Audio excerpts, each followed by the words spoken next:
everyone has a different personality. They have different interests, different things that they would be really satisfied pursuing. That's not encouraged. What's encouraged is go find a job. What's encouraged is go find some place that you can shove yourself into. Go find a square hole that you can stick your round peg and just jam it in there and shave down the top and the bottom so you slide in with all this extra space on the sides and feel like shit for the rest of your life because you need a job, because you're in debt, because you have credit cards, because you have student loans, because that's what everybody does. And so you do it too.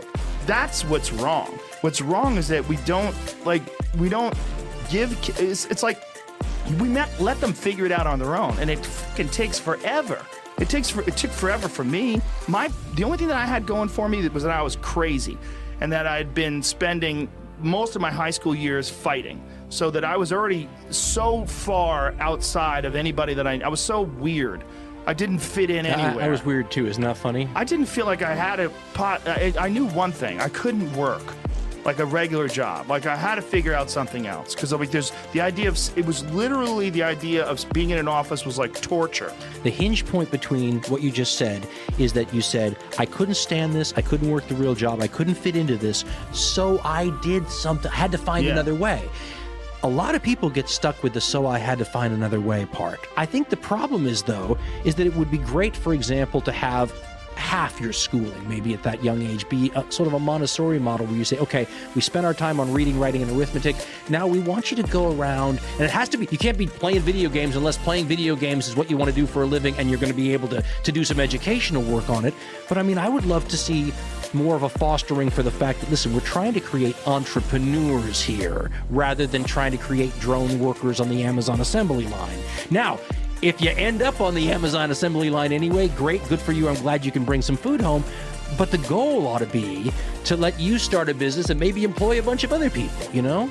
Yeah, and the goal would be to have less unhappy, dissatisfied people. Because it creates a more stable society. And, well, also happier. Yeah. It creates more satisfaction. The people that I know that get to do what they want to do for a living, it's not like their lives are completely happy. Everybody's going to face problems, no matter who you are. Absolutely. You know, what did it was a Kanye West who said, do rich people have problems? They're just different problems. I mean, it's everybody's got these challenges, but like you said, there's not a lot more stressful than having a ton of credit card debt, wondering, you know, if you're going to lose your house, wondering how you're going to pay for your kids' education. I mean, all those things are soul crushing. Not only that, because you're in debt, you get nervous, so it suppresses your ability to express yourself and take risks. Yep. Because cycle. You don't want to lose your gig. You don't want to, it's like, man, and you're tired. No way to live. You're tired. Yes. I mean, the one thing is, as you get older, I mean, it's funny because getting older is one of those things that you can only understand when you get there. So all through your life, you're going through these, God, isn't this the interesting part of being in your 30s or being in your 40s? So as I go into my 50s now, I'm sitting here going, energy is so under-talked about. Yeah. You know, the ability to, like my buddy who wrote me and said, you know, I feel like I've screwed up my life. I didn't take enough chances. I played it safe and now I'm so unhappy. He says, and I just can't motivate myself at 50 years old anymore, energy-wise, to start over. Energy is underrepresented. Well, tell that guy he's got to fix his health. I knew you were going to say that. That's what it is. Your health is your engine. Yeah, your health is literally the chassis, the tires, the brakes, the engine of your vehicle that you move through this life with. And too many people don't pay attention to it. The lack of energy is a killer. And as you get older especially. It's not just that. It changes your ability to do things. If you don't have energy, not only will you not have the energy to pursue things, but you won't be able to do them the same way. If you have energy and enthusiasm and say like you're healthy and you want to write a book, you're going to have thoughts that'll come into your mind that won't come into your mind if you're exhausted. Agreed. And that's fucking huge.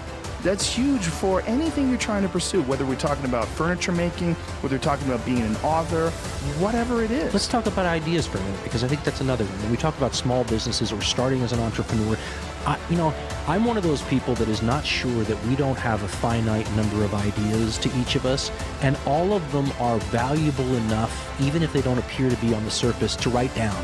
Yeah. Right? As a matter of fact, I went to a business meeting a couple years ago with one of these TV guys I was just talking about, and we go to this business meeting, and we're all on our phones and whatever. He pulls out an old-fashioned journal that you write in, and he just starts writing. And I looked at that and I thought, in one sense, he looks like a dinosaur, but I went out and bought one. And now it's crazy how often, all I do is write ideas in it. And a lot of them I look back on now and I go, okay, that's still stupid. But other ones I look back on and go, God, I didn't know what this idea meant at the time, but 5 years later, this idea is really, I guess what I'm saying is that if you wanted to take almost like a religious view of it, God only gives you so many, write down and cherish the ideas. But there is something to that. Folks, what really is going to make you unique sometimes is the way your brain works differently than anyone's brain who's ever existed on the planet. That's valuable right there. Write down what comes out of the brain, because you capture those things. Yes, because if you don't capture them, they will slip away. And sometimes the idea isn't good until the second half arrives later. Yeah. Right? So idea number 1's in your book from 5 years ago. Idea number 2 that finally completes that idea arrives later. I mean, I had a friend who was so creative, and he said he gets the best ideas at night. So he just turns on the light at the side of the table, writes it down in the book, and by morning there's another idea down there. Yeah. And quantity has a quality all its own, and sometimes a book filled with interesting ideas out of your individual unique head will help you later on. So write them down. Yeah, you have There's no to. downside. I have an app on my phone where I can just, the Notes app. You ever use that? Sure, where it has a little microphone. It's filled with I stuff. talk into that thing. I do too. And it dictates it really almost perfectly. So I'll have an idea and I'll just be driving down the road. I just press that button, I start talking into it, and then I put it down. I got it. I got that one. I captured it. Think about people who had one fantastic idea in their life and built their whole life on it. Yeah. And you never know which idea that's going to be. And you know what? I was an improv. Again, you know more about this than I do, but I was a theater major for my first 2 years of college, and we did improv comedy. And the guy who taught us improv in high school, really, he had a great line. He said, that part of your brain, like every part of your brain, is a muscle. And he said, the more you're thinking, okay, I got a show this Friday that I have to come up with something funny for, the better you get at it. Yeah. And you start looking, your brain starts looking at things and finding things. So you're almost like training it to help you now in this new endeavor. It's a very plastic sort of an approach, but it's the same thing with the ideas. One idea in your little book that you wrote down could make your life, your child. I mean, if you're Henry Ford, I mean, how many people did you employ for decades afterwards because of a good idea? I mean, our world is built on those things. And also, like, the idea of having these ideas and the enthusiasm that comes from it, like, it starts to escalate and you start to calculate, like, oh, and I need more, and I need this, and maybe that, and then the motivation and the momentum of these ideas can lead to enthusiasm. And you attract other people who can add. And I mean, this is what we said about, like, you start your website and you just do it, because things, once you push the verb of living manages to create ripples in, get a little bit metaphysical here, but ripples in time in front of you that open up possibilities. And because someone may, if you only have one podcast listener, but that podcast listener is like, wow, that's great, and gets a hold of you, and your life goes off in another different direction. But you have to try. You have to try. Yeah, well, you don't have to. You could just drone on.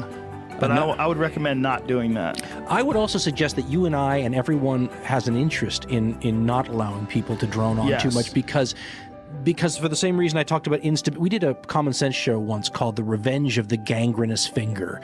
And the idea was that, if you ignore people in your society that aren't doing well long enough, it's a little like saying, yes, my finger has gangrene, but it's the little one, so who the hell cares? But eventually, if you ignore it long enough, it'll poison your bloodstream and destroy the body itself. If you have enough people in soul-crushing situations who can't, a guy called me once on the radio when I was preaching revolution in the middle 1990s and said, you're an idiot. He said, you're an idiot because no one's going to face the bayonets as long as they have enough food in their bellies and they're doing halfway okay. But of course, the implication there is if they don't have food in their bellies and they're not doing okay, then all bets are off. We all have a vested interest in seeing that more of our countrymen do better, because it's better for the society as a whole, creates a better world for your kids, happier. I mean, there's so many. And the one thing about our system, people talk about patriotism all the time. But to me, the real patriotism is saying we've created a system here. It works this way. It encourages people to go do these things. So if the system's designed and set up for that, you ought to give it a try. You ought to just see. Yeah. You know? And the suggestion that I always give to people is write down things that you want to try to accomplish. Just write them down. Or a guy said to me, he said, write the way you want your obituary to appear now. Sit down, write your obituary. He says, because that'll show you how far off your goals you are. Well, here's a better one. Pretend there's a documentary crew filming your success story, and they're following you around right now. What would you do? What would you do if you knew that there was a crew following you around with cameras documenting your future incredible success, and they want to catch you in the act of it all? You would do all the right things you would have to do. Think about that. Organize it. But we are saddled down by so many doubts and so much just mental shit that keeps people from action. You know, I just feel like people need inspiration and they need guidelines. And if as long as you could just start moving, just get action, like just movement, get something. That's what I said. going. Verb. You got. Yeah. And folks, listen. That's the one thing to really take out of this is that just try and see what happens. And my stepfather had a great line. He said, "What's the worst that can happen?" Yeah. And you know, sometimes you have to think about that to realize if you're scared about failure, don't be scared of it. The greatest in the world have failed.